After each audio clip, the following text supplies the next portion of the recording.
participants rightly mentioned the motions again and again that are laws enough.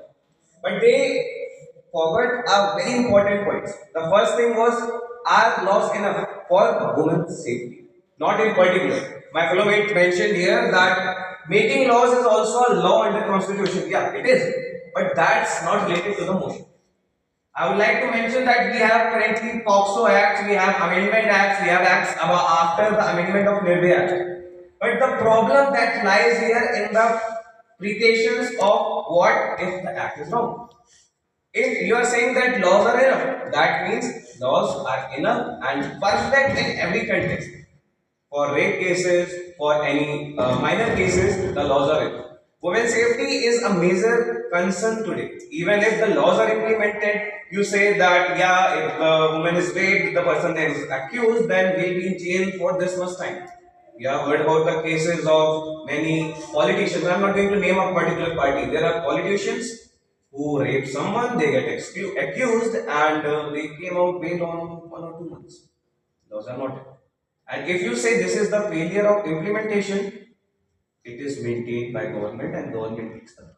The laws are never.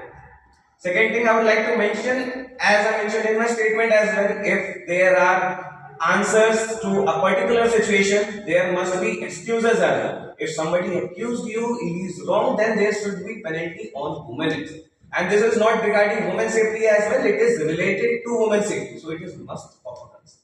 I would just like to rest my case that there are laws regarding women's safety. There are not structured laws, and all laws should be structured together in a particular law stating all the things regarding women's safety as well and for its repercussions as well. Thank you very much. I can mention in the ending that as my participant mentioned that laws are there, laws are enough. We need not we need not need laws. We need stricter laws. You said that it is the responsibility of parents that they should teach their students, but to me, it is the responsibility of the constitution and laws. If parents don't teach their children, then law should teach them. Thank you very much. End of the discussion. In our constitution regarding this.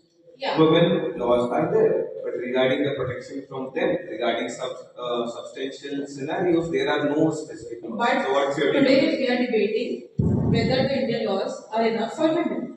I agree. Cases people misuse the laws which are being implemented, but that is a small percentage. That doesn't justify your statement. You say that laws are enough, they are just complete. So if there's a law, if say I am accusing you, you did something wrong, I'll be accused, I'll be in jail. But if the excusation must be wrong, then I should be have some punishment as well. How can you say laws are enough? Implementation. That's failure of laws, not implementation. That is failure of society. Failure of law. Thank you. Okay.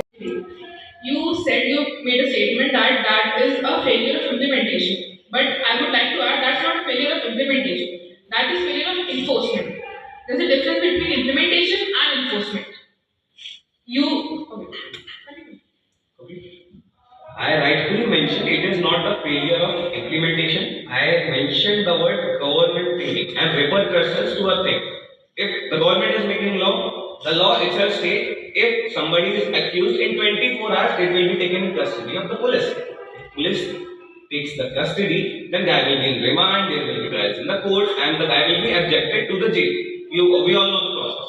But the thing is, if the guy is accused and he's a big politician, a big name, has writer connections, then this process will not be followed. So this is the failure of laws, and the laws are connected to women. That's what I'm saying. How is that a failure of law? A law states, like for example, a law states that the rapist should be given punishment of 6 years, and the politician gets bailed within 3 months. That's not a failure of law. I'll give you a very simple example. You are in a college. Yeah. Your teacher implements rightfully. If somebody will be using phone in the classes, he will be removed from the class. A guy was using phone, he was removed from the class. It sets an example for everybody. While on the other hand, you are helpful to the teacher. You got caught, teacher said, okay, go out for the class for 5 minutes, and we'll be back. Will that set a good example, or will it is the failure of the rules set by your principal? Okay, now time is systematic.